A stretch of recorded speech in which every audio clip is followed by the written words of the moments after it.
జిల్లా వ్యాప్తంగా ఆయా మున్సిపల్ పరిధిలో ఉన్నటువంటి ప్రజా సమస్యలను పరిష్కరించాలని భారత కమ్యూనిస్టు పార్టీ పిలుపు మేరకు నేడు గాజుల రామారం కుత్బుల్లాపూర్ సర్కిల్ ఎదురుగా కమ్యూనిస్టు పార్టీ ఆధ్వర్యంలో ధర్నా నిర్వహించి స్థానిక సమస్యలైనటువంటి చెడిపోయిన రోడ్లను, పారుతున్నటువంటి నీళ్లను, అదేవిధంగా నూతన రోడ్ల గురించి ఇవాళ డిప్యూటీ కమిషనర్ గారితో మాట్లాడడం జరిగింది.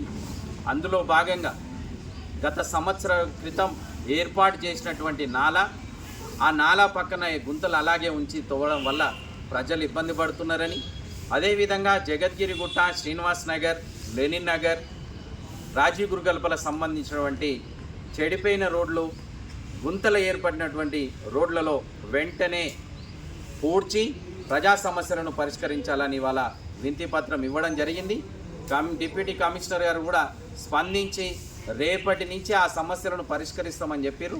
ఒకవేళ పరిష్కరించకపోతే వచ్చే వారం ఇదే కమిషనర్ కార్యాలయం ముందు సిపిఐగా ఆందోళన నిర్వహించి, పెద్ద ఎత్తున ఆందోళన నిర్వహించి సమస్యలు పరిష్కరించే వరకు కదిలేదు లేదని హెచ్చరించడం జరిగింది.